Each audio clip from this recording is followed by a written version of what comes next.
Physics से डरने की क्या बात, बिकॉज आज है day number 7 of complete physics through reels. तो आज का कंसेप्ट है बेटा अबाउट इंक्लाइन प्लेन। इसमें एक ऐसा सवाल बहुत पूछा जाता है कि एक ब्लॉक को मास m है जो रखा हुआ है इंक्लाइन प्लेन पे। ये जो सरफेस है बेटा ये एक रफ सरफेस है। अब पूछा जाता है कि ये ब्लॉक रेस्ट पर रहेगा या फिर स्लाइड डाउन कर जाएगा। तो कैसे चेक करते हैं, बहुत सिंपल होता है। ये एंगल थीटा दिया रहता है आपको, एंगल ऑफ इंक्लिनेशन। आपको क्या करना है, इस थीटा से tan थीटा निकाल लेना है। और ये क्वेश्चन दिया जाता है कोएफिशिएंट ऑफ फ्रिक्शन म्यू दिया जाता है। अगर ये वैल्यू म्यू की जो वैल्यू है वो tan थीटा से ज्यादा आ गई या इक्वल आ गई तो आपका ऑब्जेक्ट रेस्ट पे रहेगा।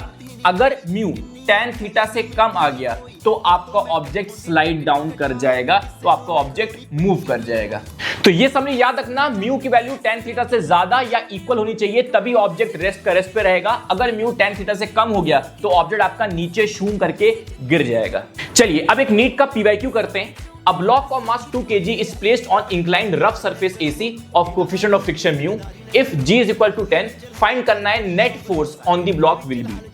तो भाई सेम कंसेप्ट है, ब्लॉक रखा हुआ है, थीटा दे रखा है, म्यू दे रखा है। तो थीटा 30 है तो सबसे पहले tan थीटा निकाल लेंगे, दैट इज tan 30। tan 30 कितना होता है 1/√3। और ध्यान से देखो म्यू भी वही दे रखा है, यानी म्यू आपका यहां पर tan 30 के बराबर है, tan 30 के बराबर है। कंसेप्ट क्या था, अगर म्यू और tan थीटा बराबर हो जाते हैं तो ये ऑब्जेक्ट रेस्ट पर ही रहेगा, खिसकेगा नहीं। और अगर ऑब्जेक्ट रेस्ट पर ही है तो नेट फोर्स कितना होगा उस पे, 0। तो अगर कंसेप्ट समझ में आया तो मेरे को फॉलो करके कमेंट कर देना, थैंक यू भाया, आप मेरी जान।